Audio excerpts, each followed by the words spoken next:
శ్రీమాత్రే నమః. అందరికీ నమస్కారం అండి. ఈ 2025 సంవత్సరంలో మహాలయ పక్షాలు ఎప్పుడు ప్రారంభమై ఎప్పటితో ముగుస్తున్నాయి, ఇంకా మహాలయ అమావాస్య ఎప్పుడు వచ్చింది, ఈ మహాలయ పక్షాల్లో ఎటువంటి పనులు చేయాలి, ఎటువంటి పనులు చేయకూడదు, మహాలయ అమావాస్య రోజున ఎటువంటి కార్యక్రమాలు నిర్వహించాలి అనే విషయాలన్నీ కూడా ఈ వీడియోలో క్లియర్గా తెలుసుకుందామండి. అందుకని వీడియోని ఎక్కడ కూడా స్కిప్ చేయకుండా చివరి వరకు చూడండి. భాద్రపద బహుళ పక్షాలనే మహాలయ పక్షాలు లేదా పితృపక్షాలు లేదా పెద్దల రోజులుగా పిలుస్తారు. ఈ మహాలయ పక్షాలు ఈ 2025 సంవత్సరంలో ఎప్పుడు ప్రారంభమవుతున్నాయి అని అంటే 2025 సెప్టెంబర్ 8 సోమవారం భాద్రపద బహుళ పాడ్యమి తిథితో ప్రారంభమయ్యి 2025 సెప్టెంబర్ 21 ఆదివారం భాద్రపద బహుళ అమావాస్య తిథితో ముగుస్తున్నాయి. భాద్రపద బహుళ అమావాస్యనే మహాలయ అమావాస్య అని అంటారు. ఈ 2025 సంవత్సరంలో మహాలయ అమావాస్య సెప్టెంబర్ 21 ఆదివారం రోజు వచ్చింది. అమావాస్య తిథి వివరాలు 2025 సెప్టెంబర్ 20 శనివారం రాత్రి 11:43 ప్రారంభమయ్యి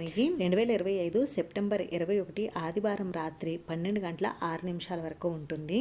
మహాలయ పక్షం అంటే 15 రోజులని అర్థం. మహా అంటే అత్యంత శక్తివంతమైనది అని అర్థం. అత్యంత శక్తివంతమైనటువంటి రోజులు కాబట్టి వీటిని మహాలయ పక్షాలు అంటారు. ఈ మహాలయ పక్షాల్లో ముఖ్యంగా మనం చేయవలసిన పనులు ఏమిటి అని అంటే, ఈ మహాలయ పక్షాల్లో మన పితృదేవతలు అంటే మన పూర్వీకులు, స్వర్గస్థులైనటువంటి మన బంధువులను తలుచుకుంటూ వారికి పితృతర్పణాలు, శ్రాద్ధ కర్మలు నిర్వహించాలి.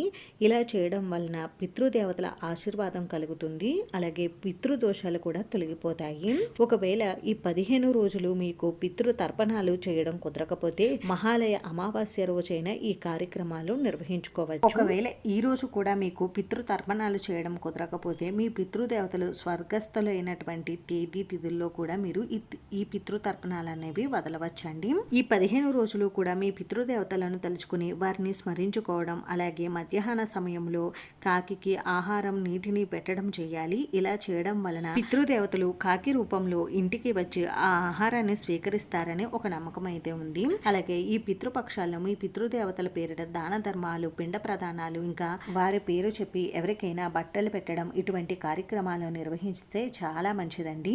అలాగే పుణ్య నదుల దగ్గర, పుణ్యక్షేత్రాల దగ్గర పిండ ప్రదానం, పితృ తర్పణాలు వదిలినా కూడా మంచి ఫలితాలు కలుగుతాయి. ఈ 15 రోజులు పిండ ప్రదానం, తిల తర్పణం, శ్రాద్ధ విధులు నిర్వహించలేని వారు కనీసం పేద బ్రాహ్మణులకు స్వయంపాక దానమైన ఇవ్వాలి. మనకు ప్రత్యక్ష దైవాలైనటువంటి మన పితృదేవతలను సంతుష్టపరిస్తే వారి అనుగ్రహం వలన మనకు సకల సంపదలతో పాటు వంశాభివృద్ధి ఉంటుందని పురాణాలు చెప్తున్నాయి. ముఖ్యంగా మహాలయ పక్షాలలో ఈ ముఖ్యమైనటువంటి కార్యక్రమాలు నిర్వహించుకోవాలి. ఇంకా ఈ 15 రోజులు కూడా చెయ్యకూడనటువంటి పనుల గురించి ఇప్పుడైతే తెలుసుకుందాం. ఈ 15 రోజులు కూడా ఎటువంటి శుభకార్యాలు నిర్వహించకూడదు. అలాగే ఏవైనా మనకు ఉన్నటువంటి మొక్కుబళ్ళు తీర్చుకోవడం కానీ, ఇల్లు మారడం కానీ చెయ్యకూడదు. అలాగే పెద్దగా అరవడం, ఏడవడం లాంటివి కూడా ఈ 15 రోజులు చేయకుండా ఉంటేనే మంచిది. ఎందుకంటే ఈ 15 రోజులు కూడా మన పితృదేవతలు తర్పణాల కోసం ఎదురు చూస్తూ భూమిపై సంచరిస్తూ ఉంటారని అంటారు. అందుకని మన ఇల్లు ప్రశాంతంగా ఉండాలి. ఈ పితృపక్షాలలో ఇటువంటి కార్యక్రమాలు అయితే